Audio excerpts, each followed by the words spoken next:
그러니까 이 정치권에서 소위 뭐라고 해야 됩니까? 브로커처럼 활동했던 사람들이 지금 별의별 일이 다 마각이 다 드러나고 있는 이런 상황인 건데, 그러니까 좀 착종시키지 말고 하나하나 구분해서 봐야 될 것 같아요. 일단 그 유력 정치인들의 행태, 그리고 그 뒤에서 했던 김한정 씨나 명태균 씨나 이런 사람들의 행각, 그리고 그런 것들을 보고 이거 안 되겠다 해서 공익제보에 나선 강혜경 씨, 이렇게 카테고리를 나눠서 봐야 될 것 같은데, 일단 아까 그 여론조사로 다시 돌아가면 홍준표 시장 문제와 관련해서는 실제로 불법이 자행된 거면 김재원 최고위원 성격상 이거 그냥 넘어가기 어려울 것 같은데 어떤 대응 입장 없어요? 글쎄요.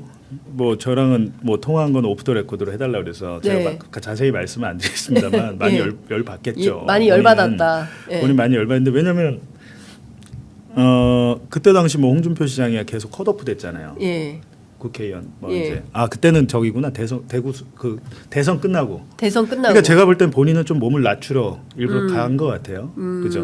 그 윤석열 대통령도 있고 하니까 중앙에 있지 않고 내려가서 후위를 도모하려고 그렇죠. 했던 것 같은데, 그게 사실은 공천받기가 쉽진 않았죠. 그때 당시에. 그러니까 경선을 한 건데. 김재원 의원이 본인이 이제 말하기 좋아하시니까 알아서 하실 거고, 제가 볼 때는 이제 여기서 이 홍준표의 명태균 여론조사에서 중요한 것은 책임당원 리스트가 있었다는 거. 이건 불법이다.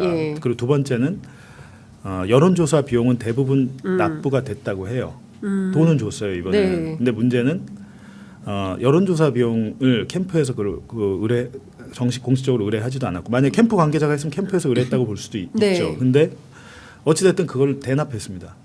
비용은 갔으나 대신 납부했다라고 하면 정치자금법 위반이 되죠. 이 두 가지가 지금 걸리는 겁니다. 그러면 오세훈 시장하고 닮은 꼴인 거예요. 오세훈 시장 같은 경우는 그 데이터가 서울시의 책임당원 리스트인지 아닌지 모르겠어요. 그건 그냥 무작위 번호였던 것 같고, 그걸 갖고 하지는 않았던 것 같고, 서울시는 또 책임당원 많잖아요. 그러니까 제 얘기는 책임당원 말고 대납. 그렇죠. 대납과 관련해서는 공통점이 있는 거 아닙니까? 대납, 그렇죠. 그 김한정 씨를 통해서 사실상 대납을 했는데 그 금액이 다 맞는 것 같아요. 그러니까 지금 정리를 해보면 국민의힘 대통령 후보자 선거 때 비공표 여론조사 등 81차례의 미래한국연구소가 윤석열 후보를 위해 해줬다 이건 돈을 아예 안 줬잖아요. 3억 7천은 안 준 거죠. 3억 7천 5백을 안 줬잖아요. 대신에 안 준 대신에 공천을 줬다. 그렇죠. 김영선 공천을 그 대가로 거죠. 이게 지금 의혹인 거고. 그렇습니다. 오세훈 서울시장 같은 경우에는 어쨌든 오세훈 서울시장의 측근이자 스폰서로 알려진 김 회장이 돈을 일부 냈다. 3,300만 원. 일부 냈다. 근데 이 김 회장은 특이한 게 오세훈 서울시장 당선 이후에도 대선 여론조사 비용을 또 1,420만 원을 냈다. 이게 지금 자금 내역을 제가 공개했기 때문에 정확하게 말씀드리는 건데, 어쨌든 그 대선 여론조사비를 내면서 윤캠프 쪽에 자신의 측근들, 사실 자신의 측근들이 다 오세훈 캠프 사람들입니다.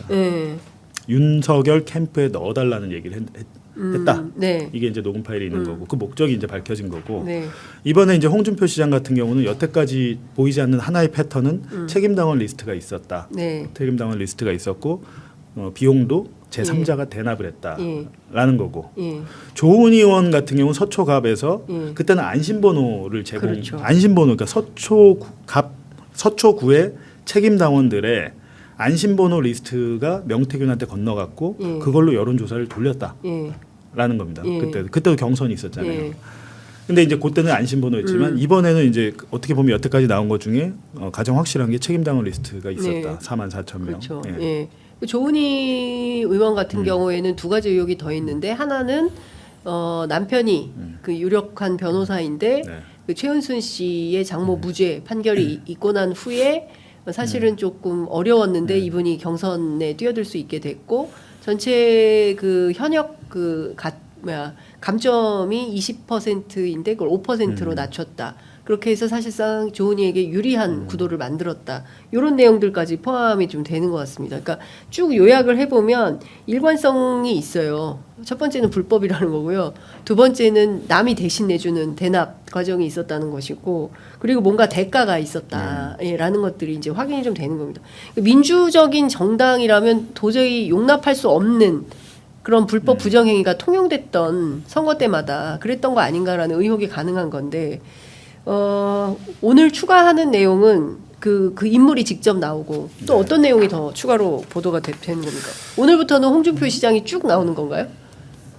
그렇게 하려고 하죠. 왜냐하면 이제 네. 너무 이제 가만히 계셨으면 되는데 네, 지금 박형준 시장 가만히 있잖아요. 그렇죠. 되게 제가 볼 때 잘 대응하고 있는 겁니다. 가만히 있는 게 사는 길입니다. 거기서 예. 뭐 막 자기 살려고 다른 사람을 비난하고 이러면 꼭 그렇게 되더라고요. 박형준 시장 조용하지 않습니까? 예, 근데 역공당한다. 일단은 뭐 시간 문제일 텐데. 네. 아, 일단은 다음은 박형준 시장이에요? 부산시장? 모르죠. 그건 모르는데 일단은 홍준표 시장 문제가 생각보다 예. 심각하고 예. 여기는 이게 별건 사건도 굉장히 많겠다. 왜냐하면 그 최측근이라는 분이 네. 뭐 정치자금 문제도 좀 있는 것 같고 예. 여러 가지로 공천헌금 문제도 있는 것 같고 막 별의별 얘기가 다 나오는데 예. 검찰 입장에서는 오세훈 서울시장도 마찬가지지만 홍준표 시장 관련해서도 수사를 여론조사 관련해서 수사를 확대할 수밖에 없겠구나. 예. 왜냐하면 범죄를 인지했는데 덮으면 예. 그 직무유기 그렇죠. 아닙니까? 직무유기죠. 네. 예. 그러면 도대체가 정상인 데는 몇 군데가 있는 겁니까? 지금 보면 대체로 큰 선거는 다 있어 보여요. 문제가 대통령 선거부터 시작을 해서 지금 뭐 지방자치단체, 그러니까 기초단체장 수준까지 흠결이 다 조금씩 나오는 것 같은데. 아니 이게 원래 있었던 우리만 몰랐던 우리 국민들이 몰랐던 예. 진짜 그 정치판의 더럽고 추악한 민낯이 네. 명태균 사건을 통해서 전부 뭐 드러나지도 않겠죠. 일부 조금씩 나오고 있다. 네. 그렇게 생각합니다.